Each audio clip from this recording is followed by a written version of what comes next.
Welcome to Dad Talk Today. My name is Eric Carroll, and we have an amazing show lined up for you.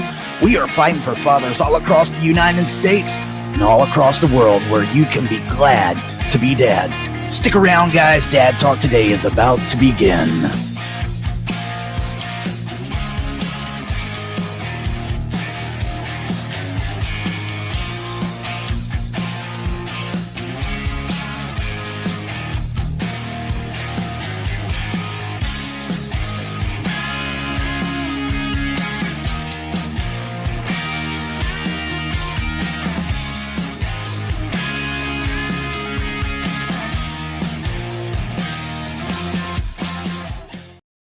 Everybody, welcome to Dad Talk Today. I am Eric Carroll. We got a very special episode lined up for you. I'd like to welcome Governor Don Huffines to the show.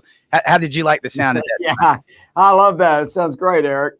Yes, sir. So, I feel like we're becoming old friends at this point. We've been at a lot of the same events and got to spend a little bit of time with you. Been very impressed. I mean, a lot of politicians, you don't come across to me as a politician. You seem like somebody that really wants to make a difference in the state of Texas. But for our audience that's not familiar with you, tell them a little bit about yourself, Don, and why you're running for the governor of the great state of Texas. Oh, thank you, Eric. I sure will. Well, I was born in Dallas. I grew up in the Metroplex. I'm a fifth-generation Texan, and I'm a proud, God-fearing patriot. I'm a business guy. I graduated from the University of Texas in '81. I'm in commercial real estate. It's been very good to me. I have 5 children. They're all homeschooled, 4 boys and a girl.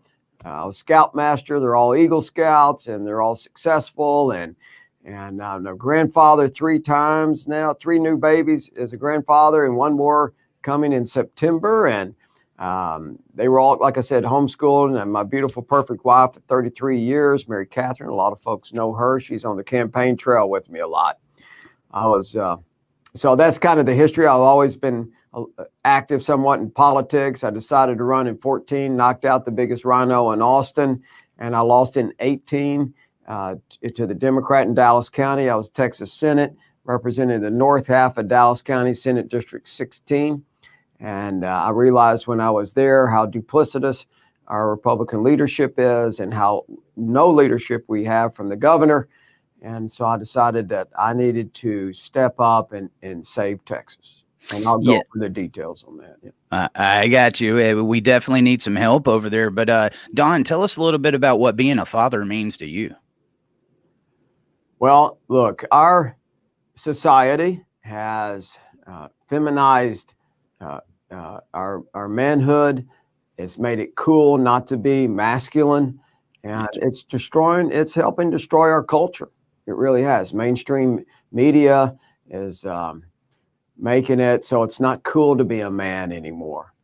And we got to stop it, and we got to get it back to where it was. And I was active in scouting for that very reason. We took a lot of scouts in our troop. We had a very big troop, for instance, just giving you an example of a lot of boys that came from a single parent household. They're from just being run by their mother, and their fathers were absent. All children need a father in the house, period. They need a good father. They need both parents.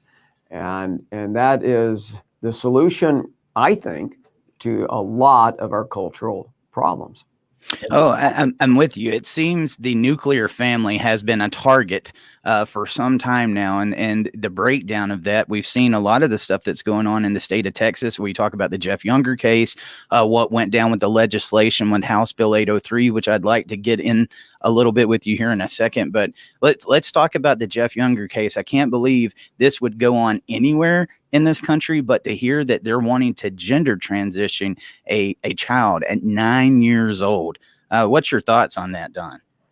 Well, I've helped, worked on this case for several years now. I helped Jeff out. He has endorsed the campaign with a video. If you can go to my website and take a look at that, it's had, I think, over 1 million views now. I mean, this is just really unimaginable that this would be legal in the state of Texas. It's just it's just silliness. It's legal. It's crazy. And it's another example of a failed leadership by our rhino governor, Greg Abbott, and our Republican leaders, but he is the leader. To think that right down the street from my office right here, there's a clinic that is brainwashing hundreds of children into having sex change surgeries as young as 3 years old and being chemically castrated and all under the age 18. And it's all preventable. All we have to do is pass a law in the state legislature and it's all over. But they won't do it. They didn't even give it a hearing. With you as governor, what would be some solutions that you could bring forth to the table to make sure we address that once and for all? Well, just get a piece of legislation passed and the legislature and make it illegal. Simple as that. That you cannot practice gender mutilation on anyone under 18. Yes, sir. And talking about getting the legislation passed, I think I had a conversation with you about this last month. We had House Bill 803. I think it was about 3 or 4 months ago. 200 parents showed up to the Capitol in support of this legislation.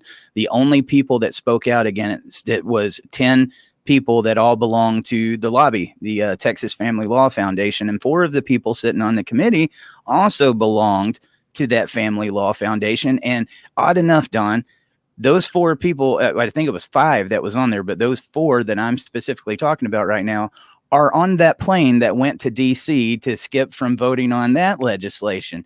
If there was some of these tricks that were getting pulled under your administration, how would you make sure that we kind of hold their feet to the fire and make sure they got voted in to do their job? And they need to be doing it. That's a good question, Eric. Let me tell you, I've been in the legislature, obviously, and I know how these guys operate. I know the tricks they pull, and I know the toolbox that the governor's got. And I've got a lot of tools in there, and tools that their current governor's never used. He's just a feckless leader. Abbott is a career politician, 31 years in elected office. He's a political windsock. I would tell you this. If they ever want to bill out of that committee again, they're going to pass my legislation.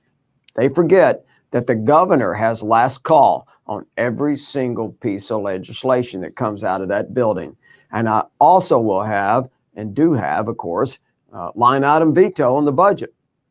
So there's a lot of things that the governor can do to persuade them to vote for their proper legislation, vote for our freedoms and our liberties.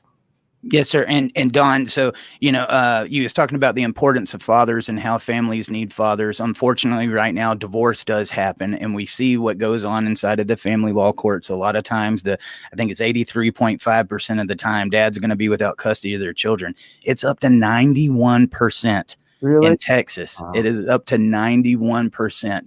And these guys were trying to get some legislation that said, hey, we're going to be equal to mom. We're not asking for superiority. Oh. We're asking for equality. If we can get you in there, man, would you help us fight to try to get some change in there? As fast as I can. Of course I will, Eric. Look, it needs to start out, if both parents are fit, at 50-50.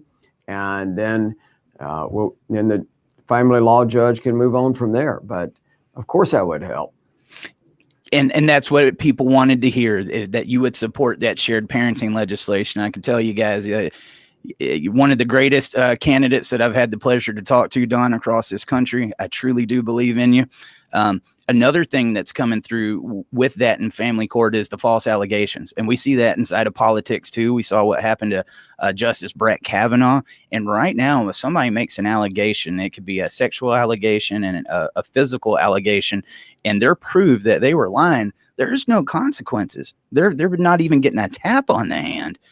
Do you think we could get some legislation to go in there and address these people for these false allegations? Absolutely. I call it perjury that needs to be prosecuted. And absolutely, we can stiffen that and get some legislation done. And it needs to be done because, like you said, anyone that's been in the bad or terrible situation of a divorce, it's inevitable somebody's going to make a false accusation almost. It's almost inevitable. Yes, sir. So I got a couple questions from the audience right now. This one comes from Chris Crosby.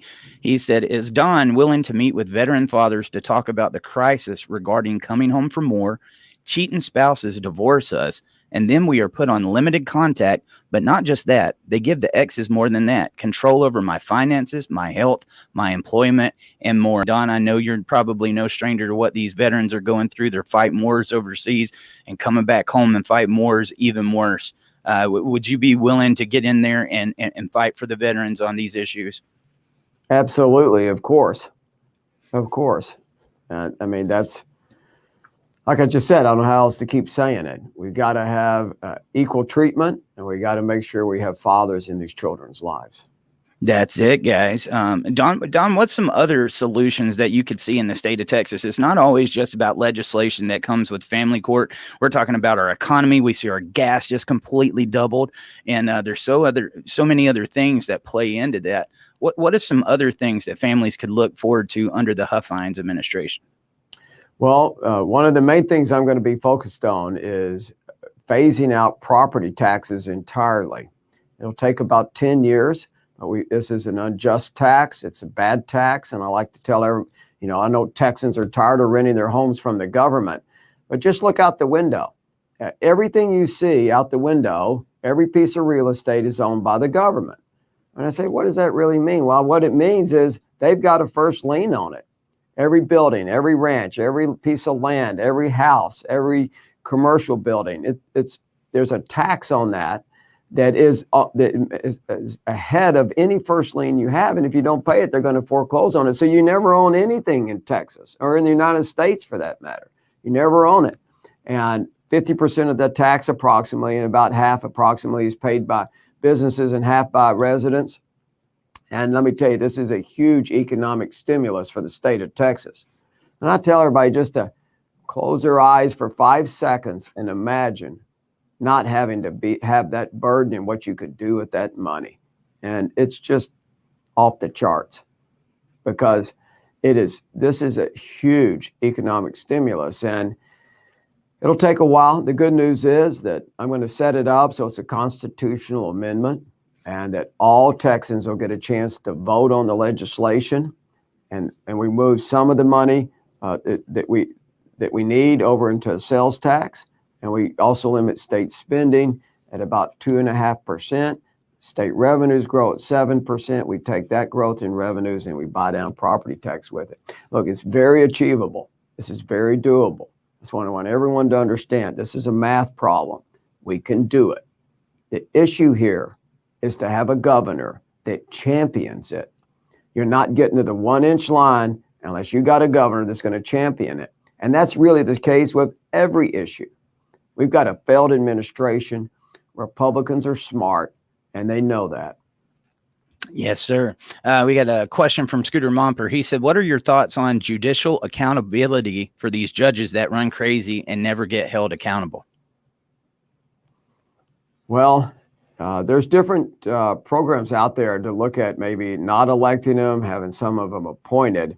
When I was in the legislature, had a piece of legislation that I was really pushing real hard. It's called the Court Accountability Act, and simply putting deadlines in the court system, especially the appellate system. But we can also put more deadlines at the family law system, the district court system, county law system, because these judges there's no deadlines, and it's just human nature to always work when there's a deadline. I mean, you can have a summary case and you can have your arguments on the summary case. Well, there's no deadline the judge ever has to rule on a summary case. There's no deadlines they have to rule on anything. There's no deadlines that the appellate court has to hear the case, or how long they give you before they hear it, or how long it's going to take to get a ruling. And justice delayed is justice denied. Yeah, and you talked about they not voting them in the first place, but we see what's going on as they're trying to clean up the election system there in the state, and it's the same bad actors that we had with the legislation there on the back end. I guess that would come from the governor to kind of straighten this up and to get them actually doing their job. Why is it so hard, Don, for people that are voted in for a specific reason and to represent the people, for them to do their jobs? Well, I think part of the reason is they don't have a strong foundation in what they believe. They just don't, they're not working for the people, they're working for themselves.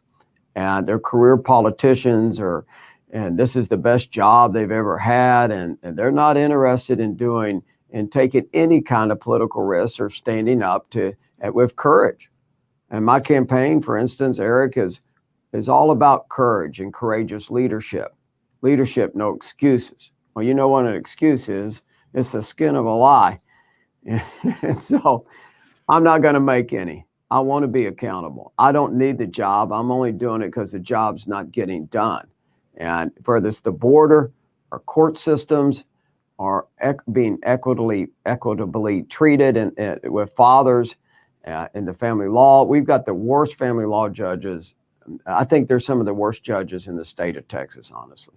Thank you for saying that. I mean, seriously, I mean, it's not often that we get somebody of your stature that will actually call that out. And you know what really gets to me, Don, I came from Georgia down there to Texas because I got a lot of people I care about when they showed up at that Capitol.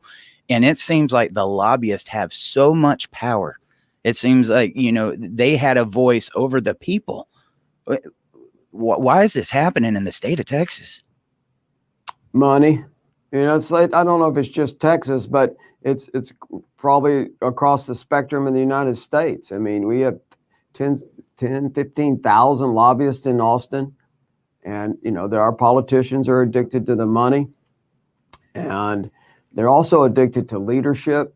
And the leadership doesn't want these bills to move. They're not going to move.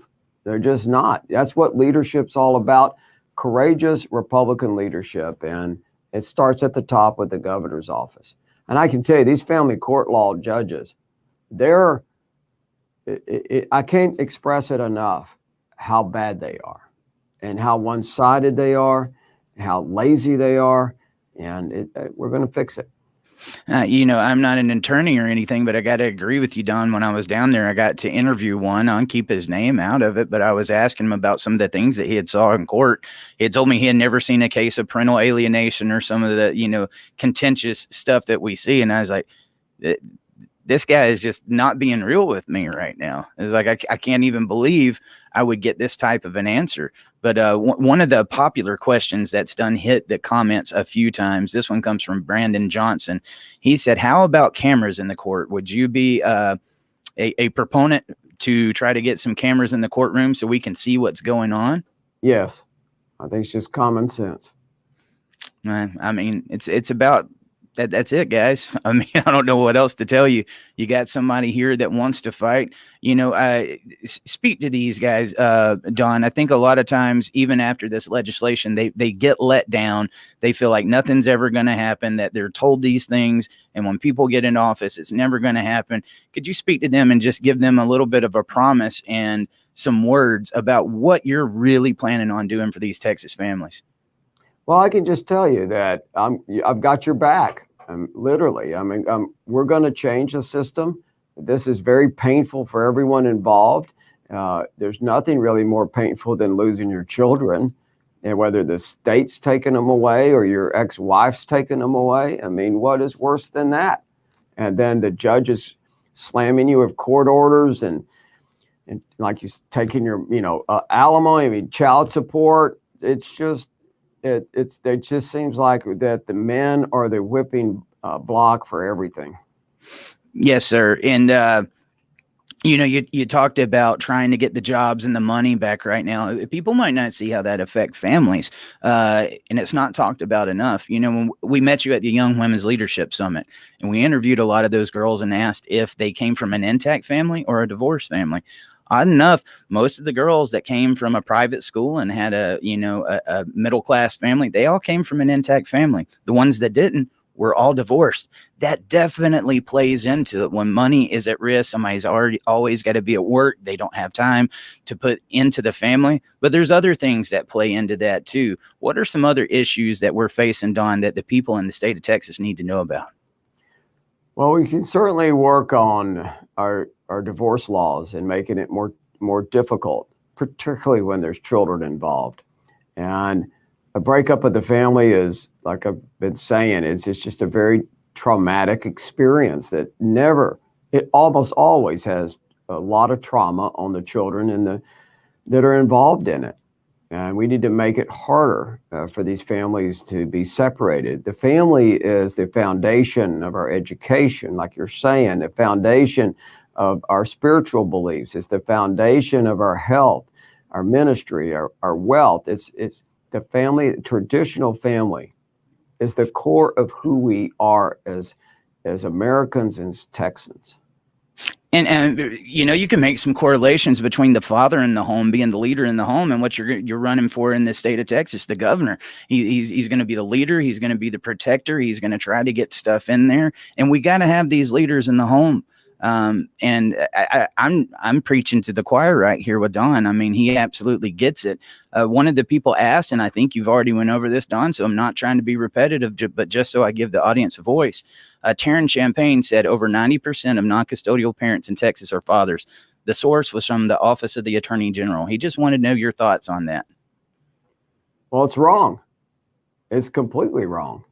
And that's why I'm supporting the House bill, if we could get that done, or next session, something similar to make sure it's a 50-50 going into the situation that men are being shortchanged, obviously, on all this. And like you said, children have to have strong leadership in the home. They have to, and that's a job of the father. And the job of the father is to make sure that the children have of course, self-discipline. They have confidence in who they are and what they're about, and we're going to make sure that happens. Yes, sir. Another big thing that comes up from time to time. Scooter said, "How does Don think he will be able to offset the loss of revenue to child support with Title IVD and Title IVE?" We talked to Ken Paxton last week when we was at CPAC, and he's in charge of Title 4D, which is incentives that go back to the state based off of how much money is paid in child support. Now, if there was equality in family courts, whereas it comes to 803, I think it's believed that a lot of that revenue that was coming from the federal government back to the states is going to get lost. Any ideas on what we would replace those finances and that money coming in with what it's coming in with now? I can tell you this, I'm not concerned at all about the revenue coming from the federal government. I'm never going to ask permission from the federal government to do anything that's best for Texans. I'm not interested in what they want. I'm not interested in their money. We have a huge economy. We got a huge budget. We can fill in those revenue gaps with our own money. And we're not going to be dictated to by the federal government of what's best for Texans. I'm worried about Texans' pursuit of happiness and not the government's. You got me wanting to go bang on doors and call telephones. Huffines 2022. I mean, that's exactly what we need to hear. Nobody should be making money off the destruction of families. We got to get those incentives out there. And I don't think people realize just how we've got to keep government out of our marriages. We got to keep government out of our families. What's some of the dangers that we face, Don, when we make government a part of everything inside of our homes?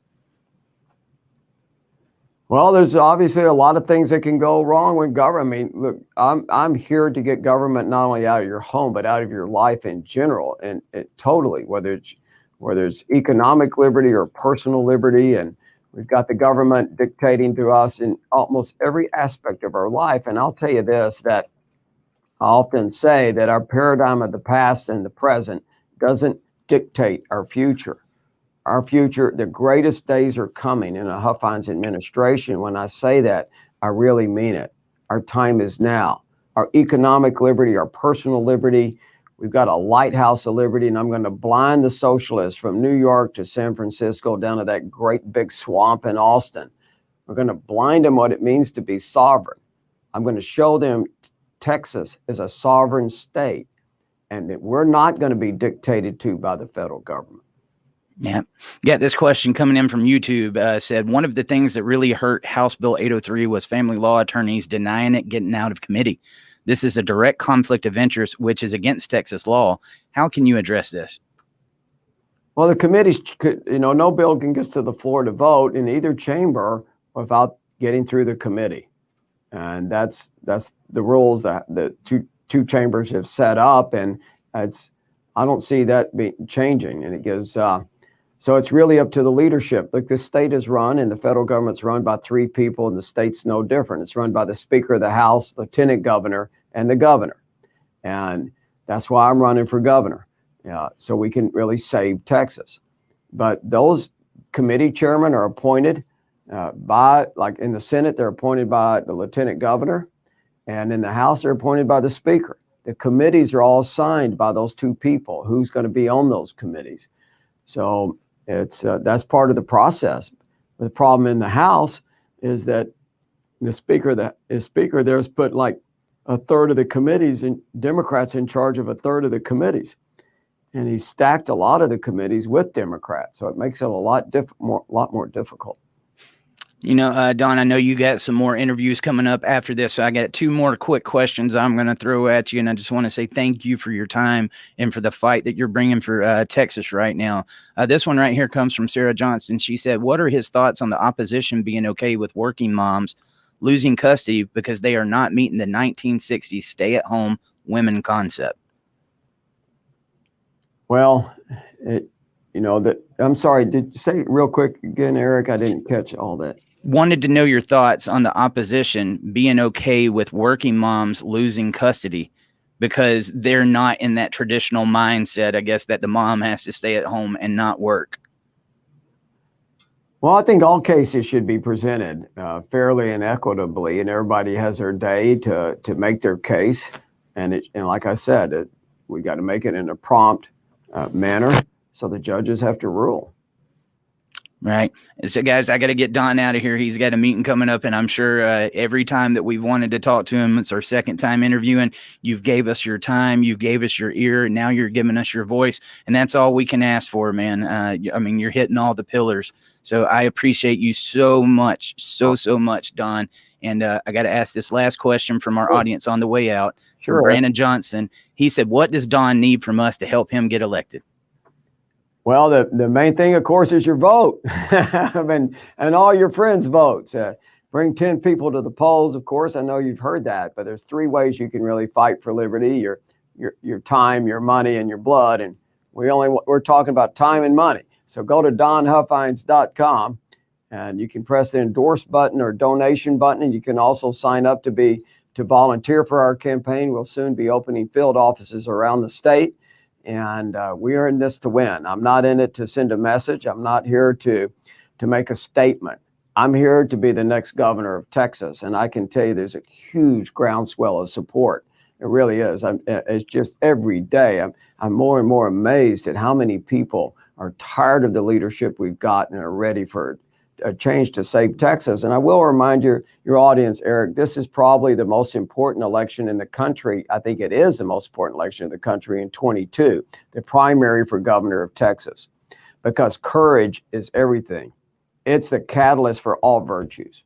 And Texas governor that's courageous will change the narrative and change this country like you've never seen, or like nothing's ever been seen since the Civil War, maybe, or certainly since the 1900s, early 1900s. It's going to be a new day in Texas. Our greatest days are really coming. If you want to secure the border, the only way the border can be secure is with a courageous governor. The federal government's never going to do that. They never have, and they never will. I'm going to use the entire Texas military. I'm never going to ask permission from the federal government to secure our border. I'm going to make sure we have confidence in our elections. I'm going to engage law enforcement to be in charge of that. And look, there's a lot of new things I'm going to do: term limits, school choice, all the other things that we could talk about later. But it is going to be a great day for Texas going forward. Thank you very much. Go to our website. We're also on all social media: Facebook, Twitter, Instagram, everything. All right, guys, get out there. We got to fight for the ones that fight for us. Don, thank you for your time. Thank you, Eric. Bye-bye. God bless you.